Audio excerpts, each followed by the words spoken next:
Hello students and friends, मेरा नाम है राजन कुमार एंड आप देख रहे हैं राजन एकेडमी ऑफ एजुकेशन। आज के इस वीडियो में हम बात करने वाले हैं meaning and importance of yoga के बारे में, यानी कि योगा का मतलब क्या है और इसके इम्पॉर्टेंस क्या है। तो चलिए यहाँ पर मीनिंग जो है योगा का, उसके बारे में पहले बात करते हैं। The word yoga has drive from the Sanskrit word use, यानी कि जो योगा शब्द है वो संस्कृत के युज से आया है। अब ये युज जो वर्ड है इसका मतलब क्या है, ठीक, तो उससे हमें पता चल जाएगा कि योगा का मतलब क्या है। तो युज मीन्स टू ज्वाइन और टू योग और टू यूनाइट। युज का मतलब होता है जुड़ना, ठीक है। तो जुड़ना या यूनाइट होना, ठीक।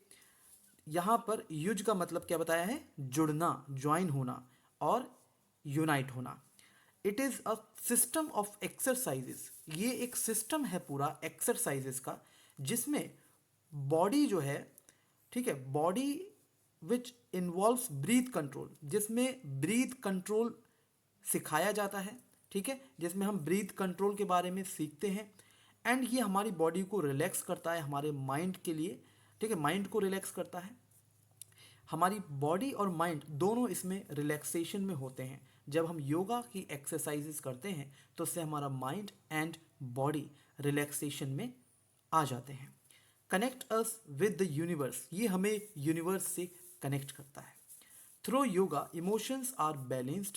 अब देखिए, जब हम योगा की एक्सरसाइजेस करते हैं, योगा को परफॉर्म करते हैं, तब हमारे जो इमोशंस होते हैं वो बैलेंस्ड होते हैं, ठीक है। जब हमारे इमोशंस बैलेंस्ड होते हैं तब हमारा बिहेवियर भी बैलेंस्ड रहता है।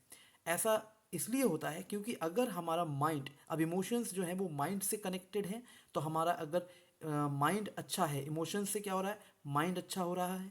अब जब माइंड अच्छा है, इमोशंस अच्छे हैं, तो हमारा बिहेवियर भी अच्छा होगा, बिहेवियर भी बैलेंस में होगा, ठीक। तो एक बार और समझते हैं, फिर हम पढ़ेंगे इंपॉर्टेंस ऑफ योगा के बारे में।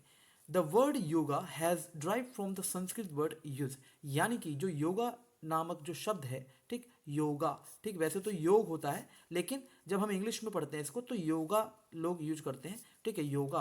तो ये योगा जो शब्द है युज शब्द से लिया गया। अब युज शब्द जो है वो संस्कृत से आया, संस्कृत के युज क्या नाम है, संस्कृत से आया, ठीक है। संस्कृत में युज शब्द है। युज का मतलब होता है जुड़ना, ठीक है, यूनिवर्स से जुड़ना या भगवान से जुड़ना, ठीक, ईश्वर से जुड़ना, ये हमें इसमें बताया गया है। युज यूनाइट होना, ठीक है। It is a system of exercises, ये एक ऐसा सिस्टम है एक्सरसाइजेस का विच अच्छा, exercises for the body which involves breath control, जिसमें ब्रीथ कंट्रोल है, ठीक है। यानी कि हम आपने प्राणायाम के बारे में सुना होगा, ब्रीथ कंट्रोल, ठीक है, यानी कि अपनी सांसों पर कंट्रोल करना, ये हम इसमें सीखते हैं। जिससे होता ये है कि जो हमारा माइंड और बॉडी है वो रिलैक्स होती है। ये हमें योगा जो है वो कनेक्ट करता है यूनिवर्स से।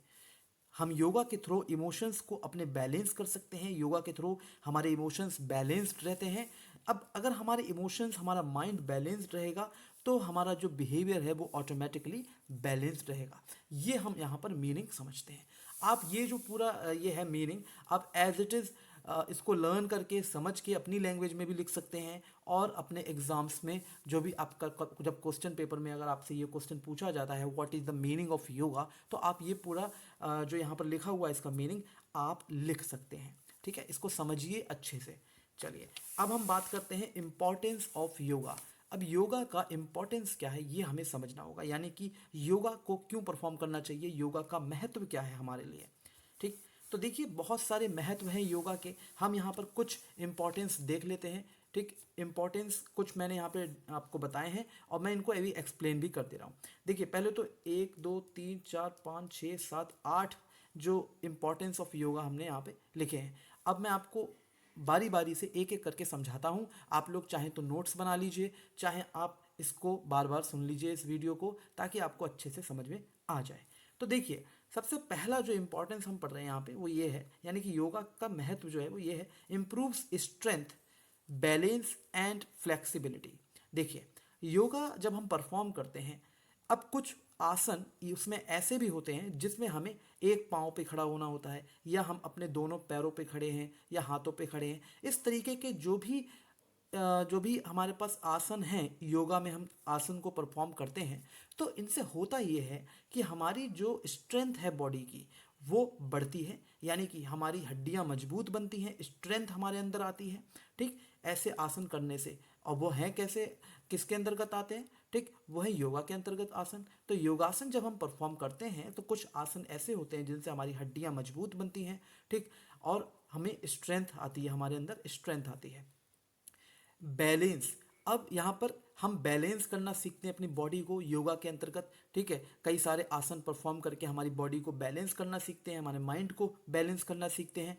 एंड फ्लेक्सिबिलिटी, जब हम योगा परफॉर्म करते हैं तो जो भी हम योगा के आसन परफॉर्म करते हैं उनमें बहुत सारे आसन ऐसे होते हैं जो हमारे शरीर की फ्लेक्सिबिलिटी यानी कि लचीलापन जो है हमारी बॉडी का उसको बढ़ाते हैं। तो यहाँ पर इम्प्रूव करते हैं स्ट्रेंथ, बैलेंस एंड फ्लेक्सिबिलिटी। हमने पहला पॉइंट अपना कंप्लीट कर लिया। इसको अच्छे से आप समझिए, दोबारा वीडियो देख के आप इसको अच्छे से समझ लीजिए। हेल्प्स इन पेन, अगर पेन हो रहा है कहीं पे बॉडी में और हम स्ट्रेचिंग की एक्सरसाइजेस करते हैं तो उससे पेन में काफ़ी रिलीफ मिलता है। अब आपने देखा होगा जैसे लोअर बैक पेन होता है, ठीक है, या बैक पेन हो रहा है, तो ऐसी स्थिति में कुछ ऐसी एक्सरसाइजेस होती हैं। अब आप लोग ये देखिए, कमेंट में बताइए कि कौन सी ऐसी एक्सरसाइजेस होती हैं जिनसे हम लोअर बैक पेन या बैक पेन को जो है कम कर सकते हैं योगा के थ्रू। तो हेल्प्स इन पेन, यहाँ पर हमने सेकेंड पॉइंट जो है वो कंप्लीट कर लिया है। फिर है third point, improves heart function and maintain blood flow. ऐसी एक्सरसाइजेज योगा के अंदर हैं। योगा हमें बहुत सारी ऐसी एक्सरसाइजेज के बारे में बताता है, योगासन के बारे में बताता है, जिससे हमारे हार्ट के फंक्शन को इम्प्रूव करने में हेल्प मिलती है। जैसे कि ब्रीथ कंट्रोल वाली एक्सरसाइजेज हैं, प्राणायाम हैं। ठीक, बहुत सारी ऐसी आसन हैं जिनके थ्रू हम परफॉर्म कर सकते हैं उन आसन्स को।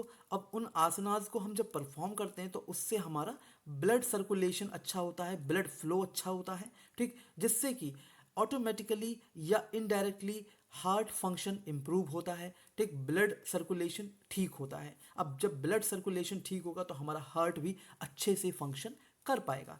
नेक्स्ट है relax the body and mind, हमारी बॉडी को, अब ये हमने पॉइंट कंप्लीट कर लिया ये, ठीक है। फिर है relax the body and mind.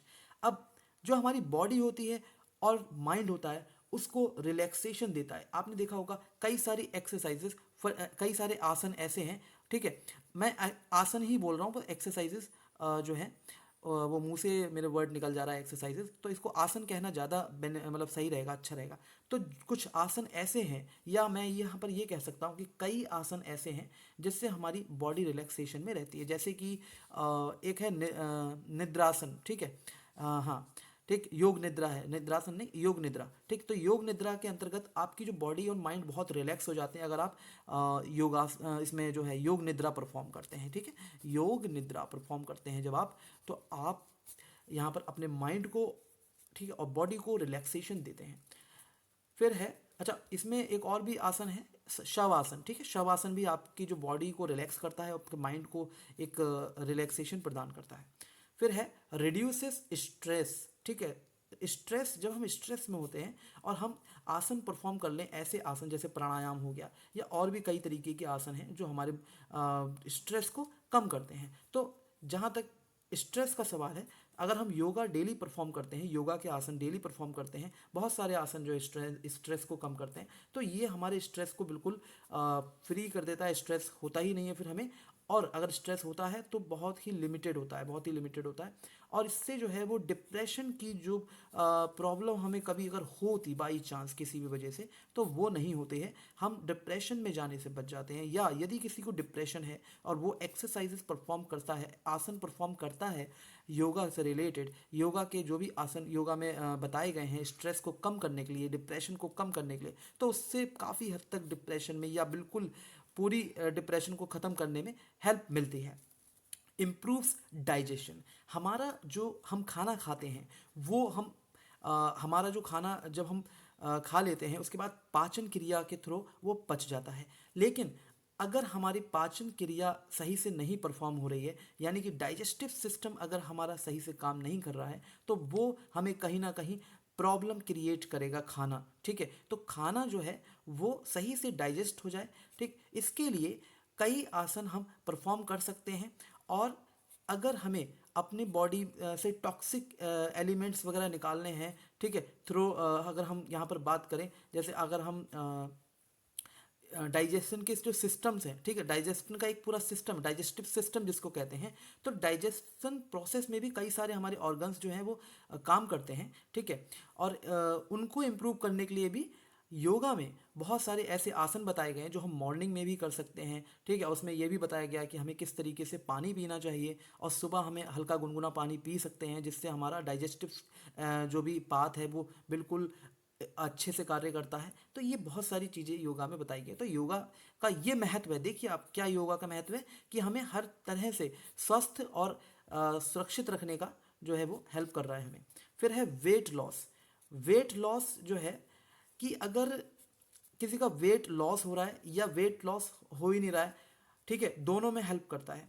अगर किसी का वेट ज़्यादा है और उसको वेट कम करना है तो योगा हेल्प जरूर करता है। और योगा में बहुत सा, अब जब यहाँ पर मैंने इम्प्रूव डाइजेशन किया, यहाँ से वेट गेन होना शुरू हो सकता है। अगर आपका डाइजेशन अच्छे से कार्य कर रहा है, डाइजेस्टिव सिस्टम अच्छे से कार्य कर रहा है, तो आप जो भी खाना खाएंगे वो आपको, आपकी बॉडी को लगेगा और आप वेट गेन कर पाएंगे। यहाँ पे वेट लॉस की जो बात की गई है वो ये है, यदि आपका वेट ज़्यादा है तो आप उसको अच्छे से गेन कर सकते हैं। कुछ आसन वगैरह आपको परफॉर्म कर, मतलब अगर आपका वेट ज़्यादा है तो आप उसको वेट लॉस भी कर सकते हैं, वेट अपना कम कर सकते हैं, ठीक है, ज़्यादा नहीं कम कर सकते हैं यहाँ पे, ठीक है, वेट लॉस की जो बात करें।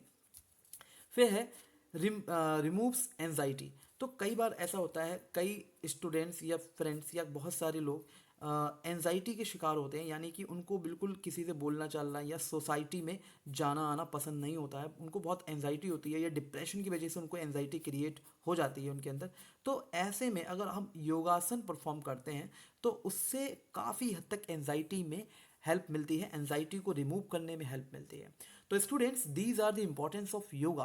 तो यहाँ पे इम्पोर्टेंस हमने पढ़ ली है योगा की। आप इसको और अच्छे से अपनी लैंग्वेज में लिख सकते हैं। जो भी मैंने आप लोगों को बताया है, समझाया है, समझाने का प्रयास किया है, उसको अच्छे से आप समझ के अपनी लैंग्वेज में लिखें, ताकि आपके नोट्स भी तैयार हों और आपको अच्छे से समझ में आ जाएगा कि हाँ, योगा का मतलब ये होता है और इम्पोर्टेंस ये है योगा की। अगली वीडियो में फिजिकल एजुकेशन के किसी और टॉपिक के बारे में बात करेंगे। अगर आप लोगों को किसी भी टॉपिक पे वीडियो चाहिए तो प्लीज़ आप लोग मुझे कमेंट सेक्शन में बताइए। फिजिकल एजुकेशन, इंग्लिश या फिर किसी भी अदर सब्जेक्ट की, ठीक है, आपको जो है नोट्स वगैरह चाहिए तो आप लोग कमेंट सेक्शन में जरूर बताएं। Thank you so much for watching this video completely. अगर आपको वीडियो पसंद आया तो प्लीज़ लाइक कीजिए, शेयर कीजिए and subscribe the channel please. Thank you.